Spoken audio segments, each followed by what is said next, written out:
Everyone, welcome back to my channel. My name's Kelly, I am a CBT therapist and forensic psychologist.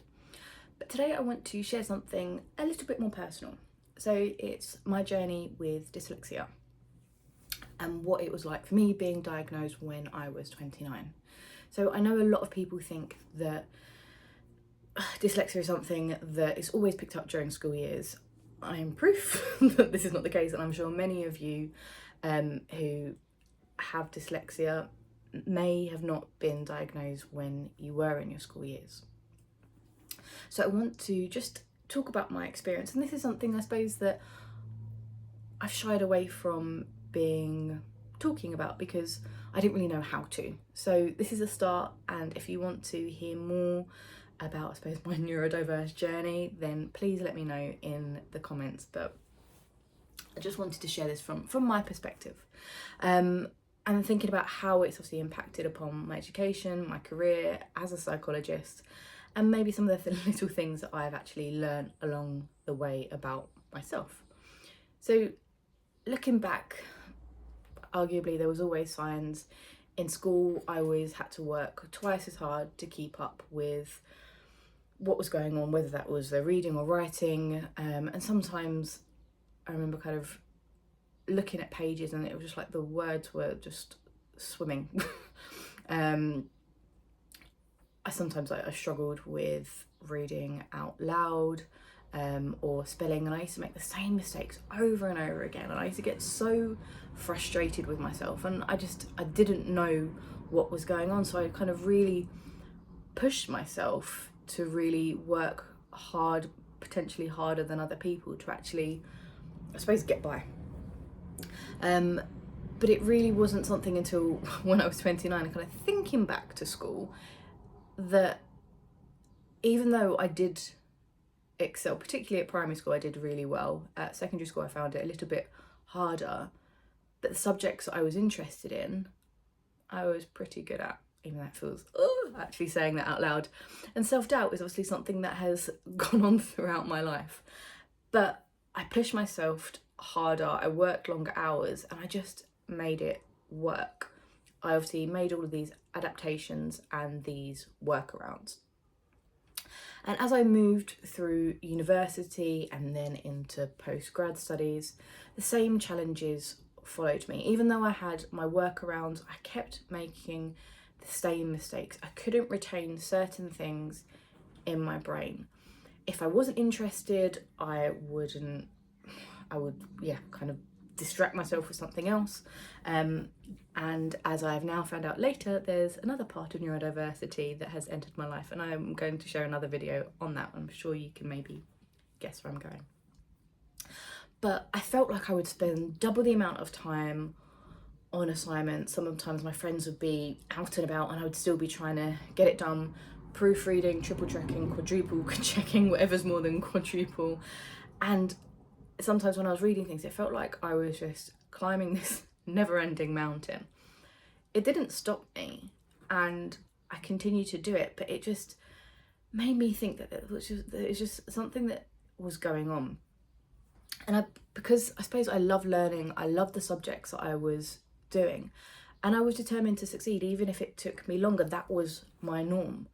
And it wasn't until that I was 29, and it was when I was doing my qualification to become a forensic psychologist, and two of my supervisors noticed kind of the mistakes that I kept making, and they knew me really well, so they knew the things that I found difficult, and they suggested it to me, and I was like, maybe. I hadn't really thought about it until that point. And that's when I started reflecting on things that I had experienced kind of growing up in school and certain things, and I realised kind of how much more effort I had put into processing information compared to some other people that I work with.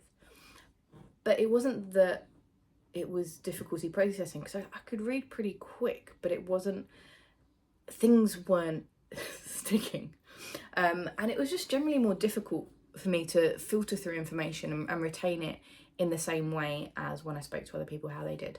So I decided to go for assessment, and when I got the results, I just remember feeling it's like a big like aha, like it's big validation, and it all made sense. All those late nights, frustration, the constant rechecking of my own writing and finding the same mistakes, or sometimes I wouldn't even see the mistakes. It wasn't until someone else pointed them out to me. And then it had this name of dyslexia, and it wasn't that I wasn't trying hard enough, and that's, I think I'd put myself down so often that I just wasn't trying hard enough. I wasn't clever enough, I wasn't good enough. But it was that my brain worked differently, and although I had created these workarounds, I had figured out how to do things to help me, I still had challenges that I was facing, and they were the same challenges. And since my diagnosis, I've learned how to work with my brain rather than against it. So sometimes I use voice to text software, I structure my work in ways that make information, I suppose, easier for me to process. I've also learnt to be kinder to myself, although that is something that is continuing, a continued process. And that inner critic that used to tell me that I wasn't any good enough has quietened slightly, although it does come out. Because I understand the why behind my struggles. And as many of you know on here, that I'm not someone that always prescribes to the medical model, because I think that sometimes it can be quite reductionist. But there's also benefits of it in that it can help you to understand things better. That label then allowed me to really understand that why. And I think it's important to know that you can have challenges in your life, whether that is dyslexia or just any challenges. We're human, and you can still achieve your goals. And I suppose that I've got 5 degrees now, and it wasn't until my